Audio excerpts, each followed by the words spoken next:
റഹിസ, ഈ ഒമാൻ തീരത്തെ ആക്രമണവുമായി ബന്ധപ്പെട്ട കൂടുതൽ വിവരങ്ങൾ പുറത്തു വരുമ്പോൾ മരിച്ചത് ഇന്ത്യക്കാരൻ എന്നുള്ള സൂചനകൾ കൂടി വരുന്നുണ്ട്. എന്താണ് നിലവിലെ സ്ഥിതി? അക്ഷിത, നിലവിൽ ഈ യു എയിലെ ഏറ്റവും പ്രധാനപ്പെട്ട ഒരു മാധ്യമം തന്നെയാണ് ഇത്തരത്തിൽ ഇന്ത്യക്കാരനാണ് മരിച്ചത് എന്നുള്ള വിവരം നിലവിൽ നൽകിയിരിക്കുന്നത്. ഈ ഒമാൻ തീരത്തുണ്ടായ കപ്പലിന് നേരെയുണ്ടായ ആക്രമണത്തിൽ സുൽത്താൻ കാബൂസ് തുറമുഖത്തിനടുത്ത് കപ്പലിന് തീപിടിച്ചു. ഈ ജീവനക്കാരെ ഒഴിപ്പിച്ചു. ഒരു കപ്പലിൽ 16, ആകെ ഉണ്ടായിരുന്നത് 21 പേരാണ്. ആ 21 പേരിൽ 16 പേര് ഇന്ത്യക്കാരായിരുന്നു. അതിൽ ഒരാൾ മരിച്ചു. ഈ മരിച്ചത് ഇന്ത്യക്കാരനാണ് എന്നുള്ള വിവരം പുറത്തു വരുന്നുണ്ട്. അതായത് സുൽത്താൻ കാബൂസ് തുറമുഖത്തിനടുത്ത് കപ്പലിന് തീ പിടിച്ചുണ്ടായ ഈ ഒരു ആക്രമണത്തിൽ മരിച്ചിരിക്കുന്നത് ഇന്ത്യക്കാരനാണ് എന്നുള്ള വിവരം പുറത്തു വരുന്നുണ്ട്. 16 ഇന്ത്യക്കാരായിരുന്നു കപ്പലിലുണ്ടായിരുന്നത്. 4 ബംഗ്ലാദേശി പൗരന്മാരും ഒരു ഉക്രൈൻ സ്വദേശിയുമായിരുന്നു കപ്പലിലുണ്ടായിരുന്നത്. അതിൽ മറ്റ് എല്ലാവരെയും രക്ഷപ്പെടുത്തിയിട്ടുണ്ട്. 20 പേരെയും രക്ഷപ്പെടുത്തി. എന്നാൽ ഒരു ഇന്ത്യക്കാരൻ മരിച്ചിട്ടുണ്ട് എന്നുള്ള വിവരം ഇപ്പോൾ പുറത്തു വരികയാണ്. അങ്ങനെ ആശങ്കയുണ്ടാക്കുന്ന വിവരങ്ങളാണ് പുറത്തു വരുന്നത്. ഈ ആക്രമണത്തിന് ഡ്രോൺ ബോട്ട് ഇറാൻ ഉപയോഗിച്ചിരിക്കുന്നു എന്നുള്ള വിവരം കൂടി പുറത്തു വരുന്നുണ്ട്. ഇത് അല്പസമയം മുൻപുള്ളതാണ്. ഈ ആക്രമണം നടന്നത് രാവിലെയാണ്. പക്ഷെ ഇത് സ്ഥിരീകരിച്ച് അതിന്റെ വിവരങ്ങൾ പുറത്തു വരുന്ന സമയമാണ് ഇത് എന്നുകൂടി ഈ വാർത്ത കാണുമ്പോൾ മനസ്സിലാക്കുന്നുണ്ട്. എന്തായാലും ഒരു ഇന്ത്യക്കാരന് കൂടി ജീവൻ നഷ്ടമായിരിക്കുന്നു എന്നുള്ള വിവരം പുറത്തു വരികയാണ്.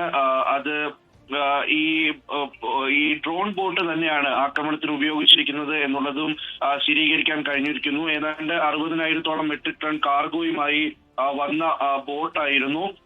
അതൊരു കൊമേഴ്ഷ്യൽ ഷിപ്പിൽ, MV സാൻ എന്ന കൊമേഴ്ഷ്യൽ ഷിപ്പിൽ ആണ് ഇവരെ രക്ഷപ്പെടുത്തിയത് എന്നുള്ള വിവരങ്ങൾ പുറത്തു വരുന്നുണ്ട്. എന്തായാലും ഈ ഒമാന്റെ റോയൽ നേവി അവർ ഈ സ്ഥിതിഗതികൾ വിലയിരുത്തുന്നതായിട്ടുള്ള വിവരങ്ങൾ പുറത്തു വരുന്നു. അവർ ഈ സിറ്റുവേഷൻ അണ്ടർ കൺട്രോളിലാണ് എന്നുള്ള വിവരം, എന്നുള്ള ഒരു അറിയിപ്പ് കൂടി, അല്ലെങ്കിൽ അത്തരത്തിലൊരു വിശദീകരണം കൂടി ഈ സമയത്ത് നൽകുകയാണ്.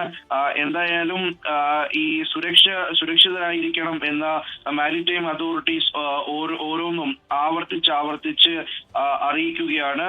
അങ്ങനെ എന്തായാലും 21 പേർ സഞ്ചരിച്ച ഈ കപ്പലിന് നേരെയുണ്ടായ ആക്രമണത്തിൽ അവിടെ ഒരാൾ മരിച്ചിരിക്കുന്നു. സുൽത്താൻ കാബൂസ് തുറമുഖത്തിനടുത്ത് കപ്പലിന് തീപിടിച്ചുണ്ടായ ആക്രമണം, അതിൽ ഒരു ഇന്ത്യക്കാരൻ മരിച്ചിരിക്കുന്നു എന്നുള്ള വിവരങ്ങൾ പുറത്തു വരികയാണ്. ഈ തുറമുഖങ്ങൾ കേന്ദ്രീകരിച്ച് ഇറാൻ നടത്തിക്കൊണ്ടിരിക്കുന്ന ആക്രമണം അത് തുടരുകയാണ്. ആ ആക്രമണം ഒമാനിൽ വെച്ച് ഒരാൾ അത്തരത്തിൽ മരിക്കുമ്പോൾ അതിന് പല മാനങ്ങളുമുണ്ട്. സ്വാഭാവികമായിട്ടും കഴിഞ്ഞ ദിവസം രാത്രി ഉൾപ്പെടെ ഇറാന് വേണ്ടി സംസാരിച്ച്, ഇറാന് വേണ്ടി നിലകൊണ്ട, ഇറാന് സമയം നൽകണം, ഇറാൻ ചർച്ചയ്ക്ക് തയ്യാറാണ് എന്നൊക്കെയും പറഞ്ഞ, ഇറാന്റെ എക്കാലത്തെയും സുഹൃത്തായിട്ടുള്ള അത്തരത്തിൽ എല്ലാ നിലപാടുകളും സ്വീകരിച്ചു കൊണ്ടിരിക്കുന്ന ഒമാനിലേക്ക് ഇത്തരത്തിലൊരു ആക്രമണം നടത്തുക, അത് തുടർച്ചയായ ആക്രമണം നടത്തുക, കഴിഞ്ഞ ദിവസവും നടത്തി, ഇന്നും ആക്രമണം നടത്തി ശേഷം ഇത്തരത്തിൽ ഒരാൾ മരിക്കുന്ന ഒരു സാഹചര്യമൊക്കെ ഉണ്ടാകുന്നത് ഇറാനെ സംബന്ധിച്ചിടത്തോളം അത്ര ഭൂഷണമല്ല. അവർ ഇത്തരത്തിലാണ് മുന്നോട്ട് പോകുന്നത് എങ്കിൽ അത് വീണ്ടും ചർച്ചകൾ നയിക്കാനും ഏതാണ്ട് ഇറാൻ പൂർണ്ണമായും ഒറ്റപ്പെട്ടു പോകാനും ഒക്കെയുള്ള ഒരു സ്ഥിതിയിലേക്കാണ് കാര്യങ്ങൾ പോകുന്നത്. എന്തായാലും ഇന്ത്യയെ സംബന്ധിച്ചിടത്തോളം വളരെ അതീവ ദുഃഖകരമായിട്ടുള്ള വിവരമാണ്. കാരണം നിലവിലുണ്ടായ അപകടങ്ങൾ ഏതെങ്കിലും തരത്തിൽ ഇന്ത്യക്കാർ മരിച്ചതായിട്ടുള്ള ഒരു വിവരങ്ങളും പുറത്തു വന്നിട്ടില്ല. പക്ഷേ ഇത് നിലവിൽ ഈ ഒരു അപകടത്തിൽ മരിച്ചത് ഇന്ത്യക്കാരനാണ് എന്നുള്ള റിപ്പോർട്ട് തന്നെയാണ്. ഇപ്പോൾ അതിന്റെ ഒരു വിശദീകരണം തന്നെ ഏതാണ്ട് ഔദ്യോഗികമായിട്ട് പുറത്തു വരികയാണ്. അപ്പോൾ ഒരു ഇന്ത്യക്കാരന് ജീവൻ നഷ്ടമായിരിക്കുന്നു എന്നുള്ളത് പറയേണ്ടി വരും. നേരത്തെ ചില പരിക്കുകളേറ്റ മലയാളികൾ ഉൾപ്പെടെയുള്ളവരുണ്ടായിരുന്നു. അത് ഒരു ചെറിയ തോതിലുള്ള പരിക്കുകളേറ്റ ആളുകളായിരുന്നു, പല രാജ്യങ്ങളിലായിട്ടുണ്ടായിരുന്നു. പക്ഷേ ഇതിപ്പോൾ ജീവൻ നഷ്ടമാകുന്ന സാഹചര്യത്തിലേക്കൊക്കെ കാര്യങ്ങൾ കടന്നുപോയിരിക്കുന്നു. അതും ഒമാനിൽ ഉണ്ടായ ഒരു ആക്രമണമാണ് എന്നുള്ളതും പറയണം. എന്തായാലും ഒട്ടും സുഖകരമായിട്ടുള്ള വിവരങ്ങളല്ല ഈ പുറത്തു വന്നുകൊണ്ടിരിക്കുന്നത്. മാത്രമല്ല ഖത്തറിലുമൊക്കെ ആക്രമണം ചെറുത്തതുമായി ബന്ധപ്പെട്ടുള്ള വിവരങ്ങൾ അതത് അതോറിറ്റികൾ അറിയിക്കുന്നുണ്ട്. ഈ തങ്ങളുടെ ഈ എനർജി റിലേറ്റഡ് സൈറ്റുകളിലൊക്കെയും ഈ അപകടം നടത്താൻ ആക്രമണം നടത്താൻ ഇറാൻ ശ്രമിച്ചിട്ടുണ്ട് എന്ന് ഖത്തർ പ്രതിരോധ മന്ത്രാലയം ഇപ്പോൾ അറിയിച്ചിരിക്കുന്നു. അപ്പോൾ ഈ മെസൈദ് എനർജിയിൽ അവിടെ ഒരു ആക്രമണം നടത്താൻ ശ്രമിച്ചിരിക്കുന്നു. അപ്പോൾ പക്ഷേ അത് തങ്ങൾക്ക് തടയാൻ കഴിഞ്ഞിട്ടുണ്ട്. ഏതെങ്കിലും വലിയ തോതിലുള്ള പ്രശ്നങ്ങൾ ഉണ്ടായിട്ടില്ല. അങ്ങനെ ഈ നിലവിൽ ഇറാൻ ആക്രമിക്കുന്ന ഇടങ്ങളൊക്കെയും ഇതുപോലെ ഒന്നെങ്കിൽ ഈ പോർട്ടുകളായിരിക്കാം, തുറമുഖങ്ങളായിരിക്കാം, അല്ലെങ്കിൽ ഇതുപോലെയുള്ള ചില പ്രധാനപ്പെട്ട തന്ത്രപ്രധാനമായിട്ടുള്ള ഇടങ്ങളിലേക്കൊക്കെയും ആക്രമണം വ്യാപിക്കുകയാണ്. അപ്പോൾ ആ നിലയ്ക്ക് കാര്യങ്ങളൊക്കെയും കൈവിട്ടു പോകുന്നു. കുവൈറ്റിൽ പവർ സ്റ്റേഷനിൽ തീ പിടിച്ചിട്ടുണ്ടായിരുന്നു. അതും ഈ ഒരു ആക്രമണം ചെറുക്കുന്നതിന്റെ ഭാഗമായിട്ടുണ്ടായ ഒരു അപകടമാണ്. അവിടെ തീപിടുത്തം ഉണ്ടായി. പക്ഷെ അവിടെ വൈദ്യുതിക്കും മറ്റുമൊന്നും കാര്യമായിട്ടുള്ള പ്രശ്നങ്ങൾ ഇല്ല എന്നുള്ളതും പറയുന്നുണ്ട്.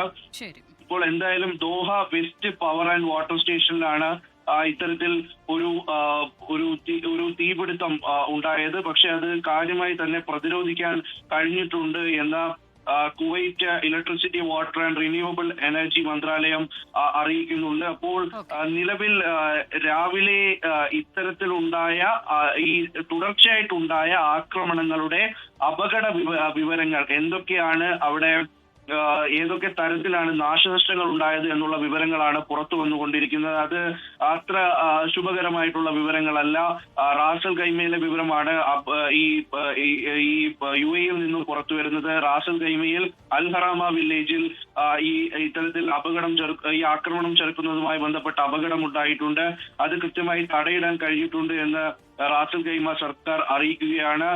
ഒപ്പം തന്നെ അവിടെ അപകടം ഒന്നും ഉണ്ടായിട്ടില്ല, ആർക്കും പരിക്കുകളൊന്നും പറ്റിയിട്ടില്ല എന്നുള്ള വിവരം കൂടി പുറത്തു വരികയാണ്. അങ്ങനെ പല ഇടങ്ങളിൽ നിന്നും ഖത്തറിൽ നിന്നായിക്കോട്ടെ, ബഹ്റൈനിൽ നിന്നായിക്കോട്ടെ, കുവൈറ്റിൽ നിന്നായിക്കോട്ടെ, UAE, ഒമാൻ, സൗദി അറേബ്യ എല്ലാ ഇടങ്ങളിൽ നിന്നും ഇപ്പോൾ രാവിലെ ഉണ്ടായ ആക്രമണങ്ങളുടെ അതിന്റെ ഒരു എന്തൊക്കെ തരത്തിലുള്ള നാശനഷ്ടമുണ്ടായി, അപകടമുണ്ടായി എന്നുള്ള വിവരങ്ങൾ പുറത്തു വരുമ്പോൾ ഒട്ടും ഭൂഷണമല്ല. ഇത് ഇറാനെ സംബന്ധിച്ചിടത്തോളം, ലോക ജനതയെ സംബന്ധിച്ചിടത്തോളം ഒട്ടും ആശാവഹമായിട്ടുള്ള വിവരങ്ങളല്ല പുറത്തു വരുന്നത്. ഏതെങ്കിലും നിലയ്ക്ക് ഈ ആക്രമണമൊക്കെയും നിന്ന് കാണാൻ ആഗ്രഹിക്കുന്ന ഒരു മനുഷ്യനെ സംബന്ധിച്ചിടത്തോളവും സ്വീകരിക്കാൻ കഴിയുന്ന, അല്ലെങ്കിൽ സന്തോഷിക്കാൻ കഴിയുന്ന, ആശ്വസിക്കാൻ കഴിയുന്ന ഒരു വകയും ഉണ്ടാകുന്നില്ല എന്നുള്ളത് വളരെ സങ്കടകരമാണ്. നിലവിൽ ഒരു ഇന്ത്യക്കാരന് ജീവൻ നഷ്ടപ്പെടുന്ന സാഹചര്യം കൂടി ഉണ്ടാകുമ്പോൾ അത് സ്വാഭാവികമായിട്ടും ഇന്ത്യയെ കൂടുതൽ വേദനിപ്പിക്കുന്ന നിലയിലേക്ക് കൊണ്ടുപോകുന്നുണ്ട് കാര്യങ്ങൾ. ഈ തരത്തിൽ ജാഗ്രതാ നിർദ്ദേശങ്ങൾ പാലിക്കാനും ഒപ്പം തന്നെ കഴിയുന്ന വിധത്തിലൊക്കെയും അപകടം ചെറുക്കാനും ഈ ഗൾഫ് രാജ്യങ്ങൾക്കൊക്കെ തന്നെ കഴിഞ്ഞിട്ടുണ്ട്. കാരണം ആക്രമണത്തിന്റെ ഒരു 99% ചെറുക്കാനും ചെറുക്കാനും പ്രതിരോധിക്കാനും ഒക്കെ കഴിഞ്ഞിട്ടുണ്ട്. അതുകൊണ്ട് തന്നെയാണ് ഈ മരണസംഖ്യ ഒന്നും വലിയ തോതിൽ ഉയരാത്തതും. പക്ഷേ ഇങ്ങനെ ആക്രമിച്ച് മരണസംഖ്യ ഇങ്ങനെ ഉയർന്നു വരുമ്പോൾ നിലവിൽ ലഭിക്കുന്ന വിവരങ്ങൾ അനുസരിച്ച്, അന്താരാഷ്ട്ര മാധ്യമങ്ങളൊക്കെയും റിപ്പോർട്ട് ചെയ്യുന്നതനുസരിച്ച് ഈ ഒമാനിലെ മരണം കൂടിയാകുമ്പോൾ അത് 7 മരണം എന്ന നിലയിലേക്ക് കാര്യങ്ങൾ മാറുന്നുണ്ട്. അതിന്റെ ഏറ്റവും സ്ഥിരീകരിച്ച കണക്കനുസരിച്ച് 7 മരണം എന്ന രീതിയിലേക്ക് കാര്യങ്ങൾ മാറുമ്പോൾ അത് ഒട്ടും ആശാവഹമായിട്ടുള്ള ഒരു കണക്കല്ല.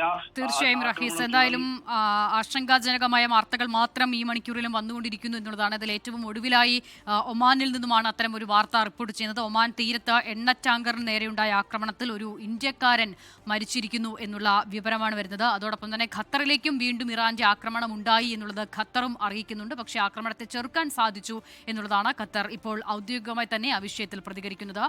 മുഹമ്മദ് റഹീസാണ് ദുബായിൽ നിന്നും വിവരങ്ങൾ നൽകിയത്. ഈ വിശദാംശങ്ങളിലേക്ക് തന്നെ മടങ്ങി. ലോകത്തെവിടെയായാലും ഏത് സമയത്തും 24 വാർത്തകളും ഓഗ്മെന്റഡ് റിയാലിറ്റി പാക്കേജുകളും എക്സ്പ്ലെയിനറുകളും വിശദമായി കാണാൻ ഞങ്ങളുടെ യൂട്യൂബ് ചാനൽ നിങ്ങൾക്ക് സബ്സ്ക്രൈബ് ചെയ്യാം.